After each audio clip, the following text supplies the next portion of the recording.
BRS లీడర్లు చెప్పే మాట నిజమే. మేము మిగులు ఇచ్చాము, మిగులు బడ్జెట్ ఇచ్చాము అని అంటున్నారు. కరెక్టే, అది ఒక రకంగా కరెక్టే.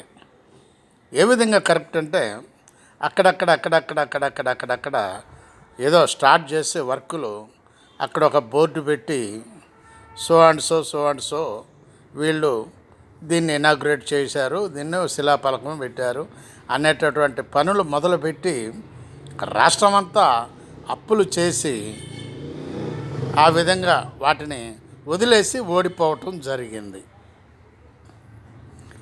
వారు గెలిస్తే ఇంకా అప్పులు ఎక్కువయ్యాయి, సరే ఈ పనులు కంప్లీట్ అయ్యేటి అని అర్థం. అంతేగాని వారు మిగిలిచ్చింది ఏమీ లేదు, అక్కడ అన్నీ అప్పులే. మిగిలిచ్చింది ఈ పనులు, ఇది చేసుకోండి, లేదంటే మాకు 5 years ఇస్తే మేము చేసి చూపిస్తామని చెప్పి ఎలక్షన్ పీరియడ్లో అనటం జరిగింది. చూసారా రాజకీయాలు ఏ విధంగా ఉంటాయో.